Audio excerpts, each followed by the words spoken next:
Salepur block सौरी पंचायत रे नुआ करी प्रतिष्ठा होइथिबा श्री चाटेश्वर प्राथमिक सेवा समवाय समिति रे धान मंडी को उद्घाटन कले विधायक प्रशांत बेहेरा। स्वप्न आज वास्तवतार रूप नहीं।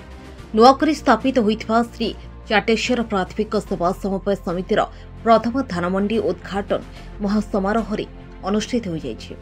ए कार्यक्रम रे सौरी पंचायत अनेक चाषी जोगदी निजर खुशी व्यक्त करथिले। मुख्य अतिथि भावे सालेपुर विधायक प्रशांत बेहेरा जोगदी चाषी को उत्साहित करने सह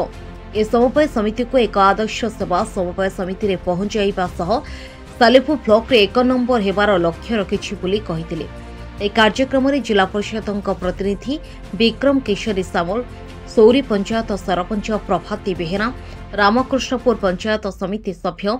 सुधीर रंजन प्रधान, लक्ष्मीधर परडा, गौरव चरण भूया, सरपंच का प्रतिनिधि विपिन बिहारी बेहेरा, सोमन नायक, बाइन साहू, सुरेश स्वाई, चंद्रशेखर विश्वाल, जगन्नाथ सेठी, कुमारचरण राउतरा, वीरकिशोर दास, गौरांग बेहेरा, निहारंजन जेना प्रमुख जोग देथिले। देखो आज प्रभु चाटेश्वर प्राथमिक सेवा समिति अनुकूल सौरी पंचायत प्रांगण में धान मंडी उद्घाटन कराई। आपण जानिचंती चलित आर्थिक वर्ष जो अदिनिया वर्षा आई, अदिनिया वर्षा चाषी कृषक भाई मान बहुत क्षयक्षति होती। समय आज चाटेश्वर संवाद समिति अनुरोध करी, मिलर्स को अनुरोध करी, प्रशासन को कहबी चाषी मान कौन असुविधा न हुए ए धान किणला बेले से दिगरे समस्ते सहयोग करेंगे। आशा विश्वास बहुत अच्छी मोर चाटेश्वर प्राथमिक संवाद समिति सी भल काम कर ऋण देवा कथा कहतु कि धान क्रय कथा कहतु जपरी भाव में चाटेश्वर प्राथमिक संवाद समिति आम सालेपुर ब्लॉक रे आदर्श संवाद समिति भाव में गढ़ी तोली गढ़ी हो परिणत हो समस्ते सहयोग करूँ आगे आसतु और जपरी भाव में जी जन चाषी आम रजिस्ट्रेशन कर समस्ते धान बिक्री करेंगे किणवे और कौन असुविधा न हुए से दिगरे समस्ते जत्मान भाव सहयोग करेंगे। मु बहुत खुशी और मोर मन अच्छी विगत गत वर्ष कथा जितेबाला पूर्व सरकार 1 जीपे 1 टैक्स करने घोषणा करते आम ब्लॉक रे मात्र 12टी थिला प्राथमिक सेवा समिति आम प्रथम पदक्षेप नहीं चाटेश्वर प्राथमिक संवाद समिति से बहुत प्रतिबंधक सृष्टि होता विभिन्न कथा उठला सबू कथा को पछे पकईदे आम कि रजिस्ट्रेशन हम तापर चाटेश्वर प्राथमिक सेवा समिति पछू अने ना से आगे माड़ी चलती गोटे पर पदक्षेप नहीं चलती और समस्त आम सहयोग रही प्रशासन सहयोग था, सरकार सहयोग था, अंचलवासी सहयोग था, समस्त सहयोग आज चाटेश्वर प्राथमिक सेवा समिति कार्य बहुत आगू नहीं बहुत आम खुशी आनंद आगे आगू जावाई मुझे नवेदन करी जहाँ सहयोग था संपूर्ण भाव में समस्ते सहयोग करूँ। ये संबंध में जिला प्रशासन सहित ब्लॉक स्तर आलोचना कराई। आम मिलर्स को कहीचु, जिला प्रशासन कहीचु जो चलित वर्ष अदिनिया वर्षा बहुत फसल नष्ट हो जाए दिगरे गोटे मिलर कौन गोटे ग्राम न खटब से दिगरे समस्त सहयोग करेंगे और जदि कौट असुविधा सृष्टि है आम दृष्टि आनिले आम जिला प्रशासन सहित मिलर सहित आलोचना कर समाधान रास्ता बाहर कर। चाटेश्वर प्राथमिक सेवा समवाय समिति पक्षर संयोजक चंदन बेहेरा, अतीश पुजारी समवाय समितिर सभापति संतोष कुमार स्वाई प्रमुख उपस्थित रही कार्यक्रम परिचालना करथिले। मो ना सुधीर कुमार प्रधान, मु रामकृष्णपुर ग्राम पंचायत समिति सभ्य रही 13 वर्ष अधिक धरी जो समवाय समिति है सहित मुझे निजे संपृक्त मो परदा पछे रही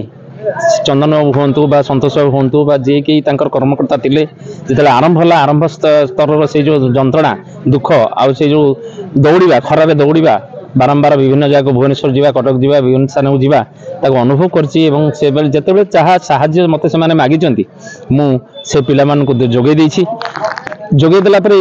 आज ये नुआ समवाय समिति धान नौची बहुत बड़ कथा जे लोक मैंने द्वार पाखे निजे धान देवे এবং নিজ সমিতি এই যে গর্ব এই যে গৌরব এইটা সম্ভব হয়েছে কেবল প্রশান্ত বেହେরাଙ୍କ ପାଇଁ ସେ ବହୁତ ସହଯୋଗ କରିଛନ୍ତି ଆମକୁ ଏବଂ ପଛରେ ରହି ଆମକୁ ପ୍ରେରଣା ଦେଇଛନ୍ତି ସମସ୍ତେ ଆମେ ପ୍ରେରଣା ପାଇଛୁ ସେଇ ଯେଉଁ ପ୍ରେରଣା ସେଇ ଯେଉଁ ତାଙ୍କର ଯେଉଁ ଉଦ୍ୟମ ତା ପାଇଁ ଆଜି ଏ ସମବାୟ ସମିତି ସଫଳ ହୋଇପାରିଛି ଏବଂ ଏଠି ଆଗାମୀ ଦିନରେ ଏଇଟା ନିଶ୍ଚୟ ଅନେକ ଗୁଡ଼ିଏ ସମସ୍ୟା ଚାଷୀଙ୍କର ସମାଧାନ କରିବ ସେ କୃଷି ଋଣ ହଉ ସାରଟିଏ ହଉ ବିଷଟିଏ ହଉ ବା ଅନ୍ୟାନ୍ୟ ଜିନିଷ ଯାହା କିଛି ଆସିବ ପ୍ରାରମ୍ଭିକ ସମବାୟ ସମିତିକୁ ସେ ଯୋଗାଇ ଦେବ ଏବଂ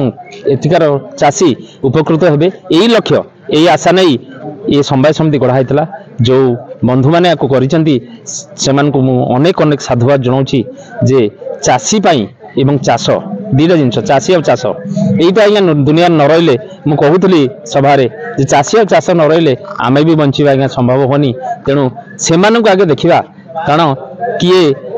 ଧାନ ଯିଏ କରିଛି ସିଏ କେତେ କଷ୍ଟ କରିଛି ବର୍ଷ ସାରା ଏବଂ ଧାନଟି ବିକିଲେ ତାର କେଉଁଠି ଥିବ ଆଣିଥିବ କାହା ପାଖରୁ ଧାର ଆଣିଥିବ ବା କରଜ ଆଣିଥିବ ବା ବ୍ୟାଙ୍କ ଲୋନ୍ ଆଣିଥିବ ସେ ସୁଝିବ ଏବଂ ନିଜ ପରିବାରର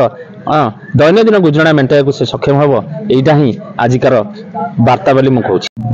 ଲକ୍ଷ୍ମୀଧର ପରିଡ଼ା ସୌରୀ ପଞ୍ଚାୟତର ମୁଁ ବିଜୁ ଜନତା ଦଳର ସଭାପତି ତଥା ବର୍ତ୍ତମାନ ଏ ଆମର ଏଇ ଚାଟେଶ୍ୱର ସେବା ସମବାୟ ପ୍ରାଥମିକ ସେବା ସମିତିର ସମସ୍ତ ବିଷୟରେ ବର୍ତ୍ତମାନ ମୁଁ ବୁଝାବୁଝି କରୁଛି। ବଡ଼ ଆନନ୍ଦର କଥା ଗୌରବର କଥା ଆଜି ସୌରୀ ମାଟିରେ ଆମର ପ୍ରଥମ କରି ଆଜି ଧାନ ମଣ୍ଡି ଉଦ୍ଘାଟନ ହେଇଛି ମାନ୍ୟବର ବିଧାୟକଙ୍କ ଦ୍ୱାରା ତଥା ଆ ପୂର୍ବରୁ 2 ବର୍ଷ ପୂର୍ବରୁ ମୁଁ ମଧ୍ୟ କହୁଥିଲି ଆଗତ ମିଟିଂରେ ବି କହୁଥିଲି ସେ ବିଷୟରେ ଯେ ସୋସାଇଟି ବିଷୟରେ ଆରମ୍ଭ ହେବା ପୂର୍ବରୁ ବହୁତ ଘାତ ପ୍ରତିଘାତ ଦେଇ ଚାଲିଲା ବର୍ତ୍ତମାନର ଯେ ଏଇ ସୋସାଇଟି ସୌରୀ ଚାଟେଶ୍ୱର ସେବା ସମବାୟ ସମିତି ସୌରୀ ପଞ୍ଚାୟତର ଯେଉଁ ସଭାପତି ଅଛନ୍ତି ତାଙ୍କର ବହୁତ ପରିଶ୍ରମ ତଥା ବିଧାୟକଙ୍କର ମଧ୍ୟ ଆପରେ ବହୁତ ପରିଶ୍ରମ ହେଲା ଯାହା ଫଳରେ ଆଜି ଆମେ ଏ ସୁଫଳ ଆମେ ପାଇପାରିଲୁ ତାଙ୍କ ପାଇଁ ଆଜି ସମସ୍ତ ଚାଷୀ ମାନେ ଭାରି ଖୁସି ଅଛନ୍ତି ଯେଉଁଥିପାଇଁ ଦୀର୍ଘ 3-4 କିଲୋମିଟର ବାଟ ଯାଇକି ଯେଉଁ ଦେଉଥିଲେ ଧାନ ଏଇ ପଞ୍ଚାୟତରେ ଏଇ ଜାଗାରେ ଏଇ ମଣ୍ଡିରେ ଧାନ ଖୋଲିଲା ମଣ୍ଡି ଖୋଲିଲା ଚାଷୀମାନେ ନିଶ୍ଚିତ ଭାବରେ ଏଠି ଧାନ ଦେଇପାରିବେ ମୁଁ ମୋର ପୂର୍ଣ୍ଣ ବିଶ୍ୱାସ ଏବଂ ଆଶା ରହିଛି। କଟକରୁ ରାଜ୍ୟ ପ୍ରତିନିଧି ଇଞ୍ଜିନିୟର ସନ୍ତୋଷ କୁମାର ସ୍ୱାଇଁଙ୍କ ରିପୋର୍ଟ ଦେଖ ଓଡ଼ିଶା ଦେଖ ଆମେ କୋ ପ୍ରତି ଓଡ଼ିଆର କଥା।